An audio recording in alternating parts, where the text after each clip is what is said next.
I walked by him every weekday morning. I pushed through the crowds of the subway station and made my way up the stairs. I could already hear him faintly in the background as I ascended. I would exit onto the street, suffocated by the noise and disorder. It's the heart of downtown. His voice would become louder as I made my way up the street. Most people who work or live downtown would probably recognize him. He always sits unshaven on the corner, in old tattered clothing, shouting incoherently. It's gibberish. It's not another language or in a strange accent that he's shouting. It's pure, absolute gibberish. He's most often ignored by those who walk past him. Few even look at him, myself included. He was just some crazy homeless man that shouted insanity. He was part of my commute to work and nothing more. There was the subway cart, the cramped hallway, the walk up the stairs, and of course the bellowing maniac near the entrance. I think back now and there were a few strange things about him. He was always in the same clothing. There was never anyone around him. I never saw him eat or drink. I don't even understand how he could. I'm trying to imagine him entering a grocery store, screaming as usual, and just buying a sandwich. Was there any rhyme or reason to the words he was shouting? Sometimes I wondered. Did those words make any sense to him? Was it us speaking gibberish from his perspective? But that's all he was to me. Just some guy that I would walk past on my way to work. Until 3 days ago, that is. The subway had backed up again and I was in a pretty crappy mood. I could hear him as usual as I made my way up the stairs and stepped outside. I shook my head in frustration. When I walked past the screaming homeless man, I saw there was another man standing in front of him. A businessman. He quietly whispered, "It's a start," before dropping a $50 bill into the container that the shouting homeless man left in front of him. It was the first time I had ever seen any money at all in that container. Waste of money if you ask me, I said quietly under my breath as I walked by. But they both clearly heard me. The homeless man looked up at me and made eye contact, if only for a moment. I saw pain there. The emptiness. But it was just a minor distraction. I simply continued on with my day, thinking little of it. The next morning, things got weirder, though. As I made my way up the subway stairs, I could hear him screaming as usual. But the very moment I stepped outside, it stopped. He had gone completely silent. He was staring at me. His head followed me as I made my way by him. When I got to the end of the block, I looked back. He was still staring at me, expressionless. I turned around the corner heading to work and heard the shouts and gibberish start up again. At this point, I really didn't know what to think. I assumed his shouting was just an act and I had offended him. Now he was trying to make me feel uncomfortable. But that's not what it was. Because that's when the nightmares began. It became much worse than a homeless man trying to make me uncomfortable. It became much worse. That first nightmare was the most real. It began with the sound. I could hear a cacophony all around me. I tried to open my eyes, but they stung and I could barely see through them. It took me a moment to realize that it was blood dripping into my eyes. My blood.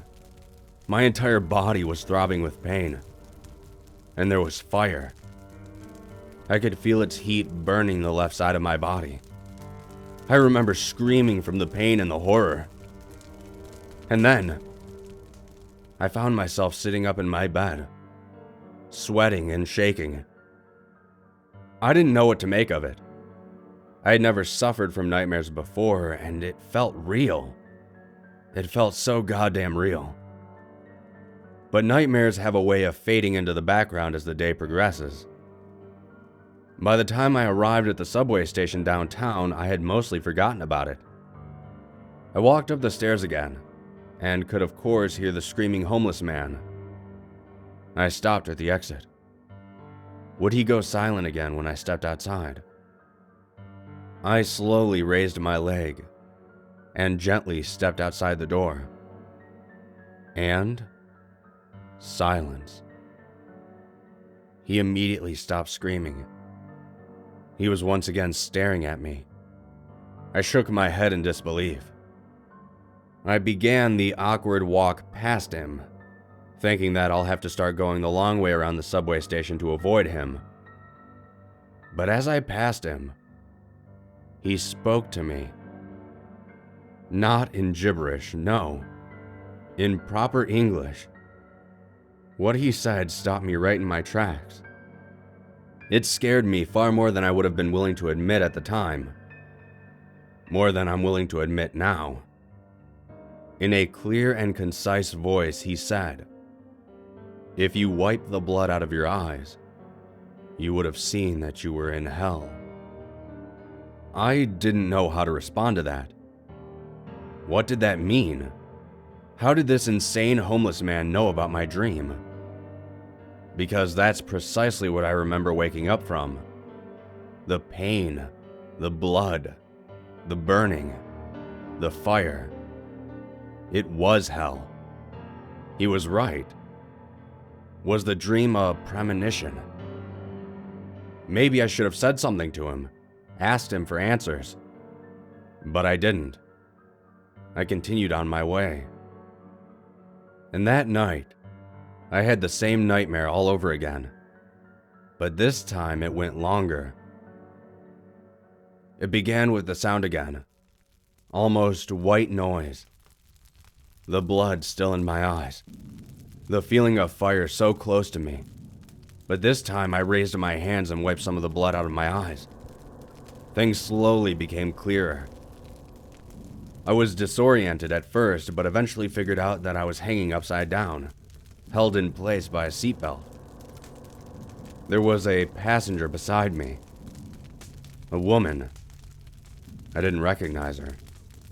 She looked far worse off than the way I felt. I didn't even think she was alive at all until she opened her eyes and looked at me. I had never seen such pain and anguish in a person's eyes before. She opened her mouth to speak, but began choking immediately. Blood poured out. Given that she was upside down, the blood dripped up her face, into her nose, her eyes, and her hair. She coughed a few times and then made a horrible gurgling sound. She had died. I was certain of it. The car was upside down and another car beside me was on its side. It had caught fire as a result of the accident, and the flame was getting closer. I didn't have much time. I was able to click the seatbelt off, but I fell on my head harder than I thought. It made me dizzy. There was a gash in my chin that was the cause of the blood in my eyes, and I'm pretty sure my left arm was either broken or dislocated.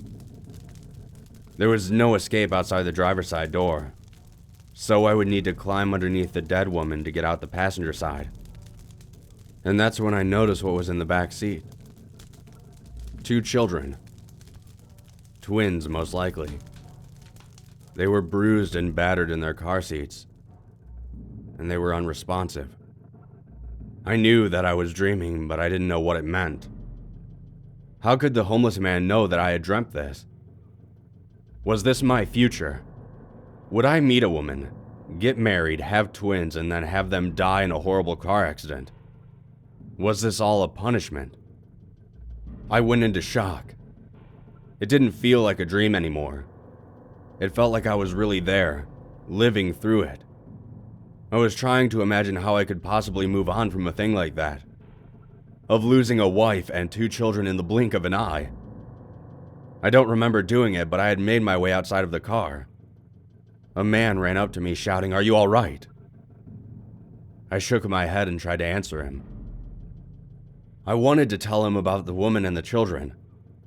I thought of the words in my head. They made sense to me, I just needed to say them. But only gibberish came out. Gibberish. I tried hard to focus on saying the correct words, but I couldn't. I was broken. What had happened in the car had broken me, driven me mad. I was not living this experience. I was a passenger, witnessing it. I looked to the car window and saw my reflection bouncing in the firelight. But it wasn't me. It was the homeless man looking back at me. Maybe a decade or so younger, blood dripping down his face, screaming incoherent insanity. I sat up in my bed with a scream. It was morning. It was time for work. I rushed my morning routine and left as quickly as I could. I got to the subway station. I went up the stairs, but I couldn't hear him. I already knew it before I even got outside. He wasn't there. I stood over his usual spot and saw something tucked under a loose brick. It was a photograph. I picked it up and wasn't at all surprised at what I saw. It was a younger version of the homeless man. Beside him was the woman from my dream, his wife, and their 2 children. He had lost them, and it drove him mad. I already knew I would never see him again, but I wanted to. I wanted to tell him how sorry I was, of how sorry all of us should be. We walk by him, shake our heads, write him off, ignore him. But he was simply a broken man who deserved better from us. I didn't want to go to work yet. I needed to clear my head. I walked up the street, head down, sort of at a loss. I never usually came to these streets and found myself in unfamiliar territory. Eventually, I passed by a woman. She was clearly homeless and was muttering random words to herself. I approached her and she looked up at me, still ranting incoherently, holding a container in front of her. I slipped a $50 bill into it and whispered, "It's a start."